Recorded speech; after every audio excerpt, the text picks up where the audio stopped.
Hello दोस्तों, नमस्कार। मैं आप लोग का हार्दिक अभिनंदन करता हूँ अपने trader by stock market YouTube channel में। जो लोग फर्स्ट विजिट करें सब्सक्राइब वगैरह कर लीजिएगा, बेल आइकन वगैरह प्रेस कर लीजिएगा। साथ में अपना टेलीग्राम है तो टेलीग्राम को भी जरूर सब्सक्राइब कर लीजिएगा। ठीक है साहब, तो ये वीडियो जरूर वॉच करिएगा, मज़ा आएगा और एकदम जेन्युइन वीडियो है, जेन्युइन है। आप आराम से इसको मतलब मेंटेन कर सकते हैं कि खाता कैसे मेंटेन करें और ये चीज़ है। ठीक है, चलिए आगे बढ़ते हैं। तो अभी ऐसा है कि जो सिचुएशन चल रहा है वो सिचुएशन आपको भी पता है कि सिचुएशन तो सही नहीं है। तो आप बोलोगे जी हाँ। अच्छा, एक बात बताइए कि ये मतलब इस दुनिया में जो शेयर मार्केट का सबसे बड़ा भगवान किसको मानते हैं? तो ऑफ कोर्स वॉरेन बफेट को मानते हैं। तो कोई इसमें नकार नहीं सकता है कि वॉरेन बफेट को मानते हैं ना जी। चलो, इनका वेल्थ मतलब 60 के बाद ज़्यादा बना तो कंपाउंडिंग का कारण बना, वो चीज़ हम लोग के नॉलेज में है। तो एक बार थोड़ा सा मतलब यूं ही वॉरेन बफेट को हम लोग देखते हैं तो ये 2024 का है डाटा।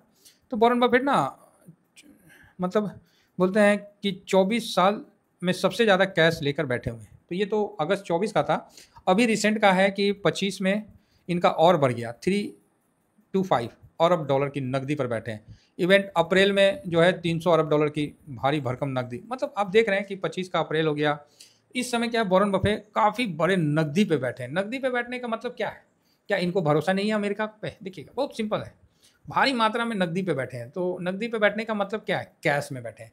बोले नहीं, मार्केट में कैश ही है जो आपको जीत दिलाता है। कुछ भी हो, जीत दिलाता है। तो इस व्यक्ति के बारे में वर्तमान समय में किसी को बताने का कोई मतलब वो नहीं है। सब जानते हैं इनके बारे में, हर कोई इनके बारे में भली भांति परिचित है। तो ये भाई साहब आज के टाइम में 25% कैश पे बैठे हैं।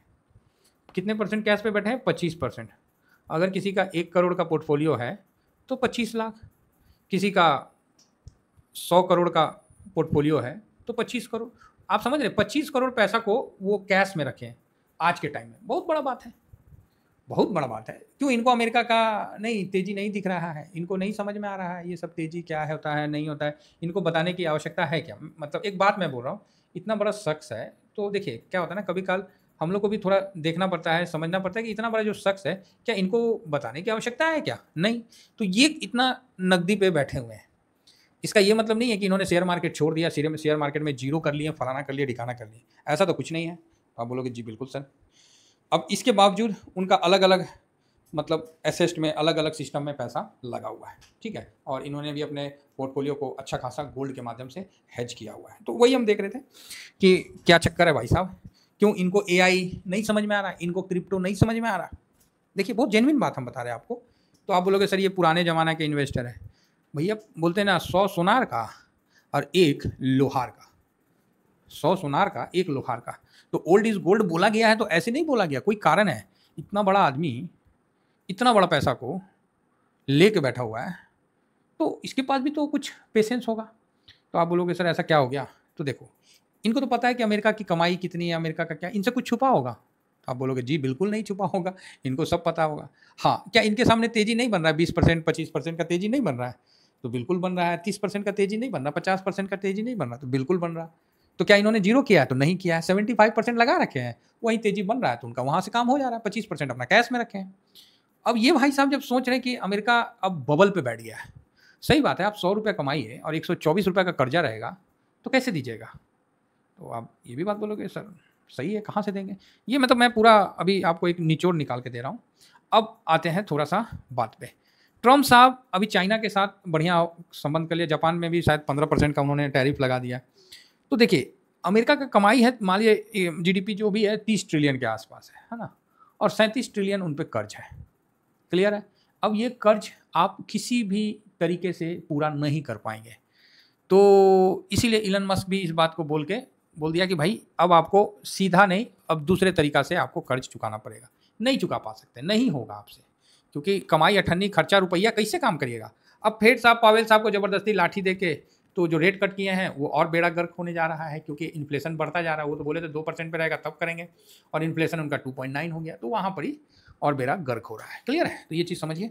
उसके बाद क्या है कि जापान अमेरिका कैसे कर्ज लेता है? तो बॉन्ड इशू करता है। उसका बॉन्ड कोई खरीद नहीं रहा है। ठीक है, पहली बात ये, बॉन्ड उतना उसका आपने देखा कि 5 ईयर 10 ईयर बॉन्ड निकाला तो उतना ज़्यादा वो मतलब नहीं लोगों ने बाई किया। बॉन्ड सबसे ज़्यादा बाई कौन करता है? तो वो जापान है ना। जापान जो है सबसे ज़्यादा बॉन्ड रखता है अमेरिका का, और चाइना रखता है। तो चाइना तो भैया बॉन्ड अब धीरे धीरे सेल कर रहा है उनका। ठीक है, और जापान बॉन्ड इसलिए खरीद के रखता है कि मान लो पूरा पैसा है तो उसमें पैसा में से उसको 4% बॉन्ड से मिल जाता है, तो काफ़ी हद तक अच्छा हो जाता है। बाकी जो टैरिफ का थोड़ा बहुत हुआ तो एडजस्ट हो जाएगा, ये सोच के मोटा मोटी उनका चल रहा था। अब उस पर भी 15% का टैरिफ लगा दिया, तो 15% में चलो 4% कमा लेगा तो 11% रहेगा, तो 11% सेल करके जो भी है अपना वो कमा लेगा, चाहे जो भी है। चाइना देखा, चाइना बोला रुक जा भाई तेरे को बताते हैं। चाइना क्या किया, अपना वो बॉन्ड उसने बिकवाली शुरू कर दिया और उसने गोल्ड खरीदना सबसे ज़्यादा आज के भी टाइम, मतलब गोल्ड का उत्पादन चाइना, रसिया, ऑस्ट्रेलिया, यही सब देश करते हैं ना, जो कि गोल्ड भारी मात्रा में निकालते हैं। तो क्या हुआ कि अभी क्या है कि अमेरिका देख रहा है कि भाई मेरे को तो चाइना पे हम लगाएंगे, इंडिया पे तो लगा दिए तो चल गया, अब चाइना पे तो लगा नहीं सकते क्योंकि वो रेयर अर्थ एलिमेंट में मेरे को कर दे रहा है और बॉन्ड की बिकवाली से मेरी अर्थव्यवस्था चरमरा गई है। तो ट्रम्प साहब जान गए हैं कि वो भी कर्जा नहीं उतार सकते, तो वो अभी नया गेम क्या खेल रहे हैं कि रायता फैलाओ। रायता फैलाओ में सबसे बड़ा क्या आया, टैरिफ आया कि टैरिफ लगाएंगे। आखिर टैरिफ लगाइएगा तो अल्टीमेट आप ही की जो जनता उसको पेड करेगी ना, भारत से तो कोई पेड करने नहीं जाएगा। कौन करेगा पेड, सिंपल सा बात है, वहाँ की जनता करेगी। और जब जनता करेगी तो स्वाभाविक है जो चीज़ 1 रुपये में मिल रहा था वो 2 रुपये में मिलेगा, महंगाई बढ़ेगा ना जी। तो आप बोलिएगा यस महंगाई, तो देखिए एकदम सिंपल लॉजिक है, ज़्यादा दिमाग नहीं लगाते हम लोग। तो भाई टैरिफ लगाए तो कौन पेड करेगा, वहीं की जनता, तो महंगाई बढ़ेगा। और जब महंगाई बढ़ा तो इन्फ्लेशन जो है वो बढ़ गया, इन्फ्लेशन बढ़ गया तो जॉब ऑटोमेटिक है कि हर कोई अपना जॉब को कम करेगा भाई, महंगाई कम करने के लिए अपना कॉस्ट को कम करेगा, मतलब जो मैन्युफैक्चरिंग जो खर्चा है उसको कम करेगा। खर्चा कम करने का मतलब है कि अनएम्प्लॉयमेंट बढ़ेगा। अब अनएम्प्लॉयमेंट बढ़ गया मतलब बेरोजगारी बढ़ गया, तो भाई आप समझ रहे हो इसका क्या मतलब है। जैसे बेरोजगार हो जाती है जनता तो वहाँ पर ही तो जनता को भत्ता दिया जाता है, इनडायरेक्ट में इंडिया में भी भत्ता दिया जा रहा है। जो फ्री बीज बांटा जा रहा है ना इंडिया में भी, वो भी एक तरह से भत्ता ही है। सरकार आपको भूखे नहीं मरने दे रही है तो वो भी भत्ता बढ़ जाएगा, लोड बढ़ जाएगा अमेरिका में। तो वहाँ पर ही इकोनॉमी कोलैप्स होने का चक्कर है। ये किस दिन आएगा आपको नहीं पता, ये कैसे आएगा, एक झटके में आएगा, समझे ना, एक झटके में आएगा, धीरे धीरे नहीं आएगा। ये सारा चीज उसका मतलब ग्राउंड तैयार हो गया है कि अमेरिका अपना डॉलर को कोलैप्स करेगा, उसको क्रैश करेगा और उसके बदले वो क्रिप्टो की तरफ शिफ्ट हो जाएगा। और क्रिप्टो मतलब वो स्टेबल कॉइन निकाल देगा और स्टेबल कॉइन में शिफ्ट हो जाएगा। अब लोगों की मजबूरी हो जाएगी, जिस तरह पहले डॉलर और गोल्ड बराबर था तो आदमी डॉलर देता था गोल्ड लेता था, सिंपल सी बात है कि। तो उसमें फ्रांस ने क्या किया, जहाज भर के ले गया, पूरा डॉलर पटक दिया, क्योंकि देखा कि वियतनाम के युद्ध में अमेरिका ने दबा के डॉलर छाप दिया है, तो उतना तो गोल्ड नहीं है जितना डॉलर छाप दिया है। तो भाई फ्रांस ने जाके अपना जहाज से सारा डॉलर दे के गोल्ड लेके आ गया। अमेरिका का राष्ट्रपति बोला यार ऐसे फ्रांस किया, बाकी देश भी करेंगे तो मेरे पास तो कुछ बचेगा नहीं।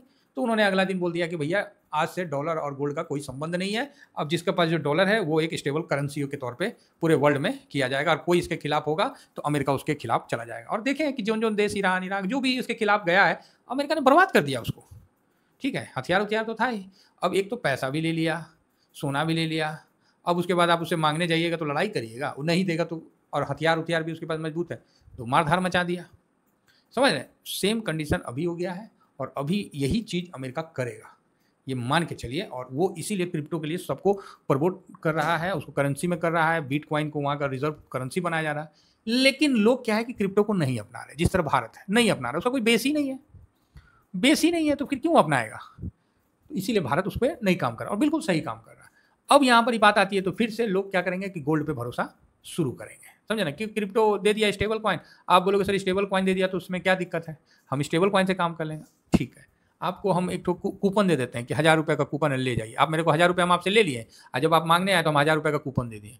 आपको कूपन से गए खूब परचेज उर्चेज किए, आप बोले यार बिल्कुल सही है 1000 का कूपन है, तो 1000 का कूपन में आपने 500 रुपये खर्चा किया और रख लिया। आप 1 साल के बाद गए फिर कूपन से और खरीदने, तो दुकान वाला बोला सर अब इसका तो दाम खत्म, ये तो पुराना कूपन हो गया आपका, इसका तो दाम 1000 रुपया है, 500 रुपया हो गया, घटा दिया कंपनी ने। अब आप क्या करोगे, अब आप मेरे को आगे बोलोगे तो मैं तो बोलूँगा कि भाई मैं तो आपको कूपन दिया, आपने क्यों नहीं खर्चा किया। आप बोलोगे सर मैं तो उसको रख लिया था, तो देखिए इसमें तो गलती आपका है, हमने तो आपको दे दिया था। मतलब लोन भी चुका देंगे और लोगों को बुर्बक भी बना देंगे, समझे। ये सिस्टम आपको आने वाला टाइम में देखने को मिलेगा। इसलिए वॉरेन बफेट साहब इस चीज़ को समझते हुए अपने को कैश में बैठे हुए हैं, समझ गए। इतनी बड़ी बात है तो मैंने एक झटके में आपको बता दिया।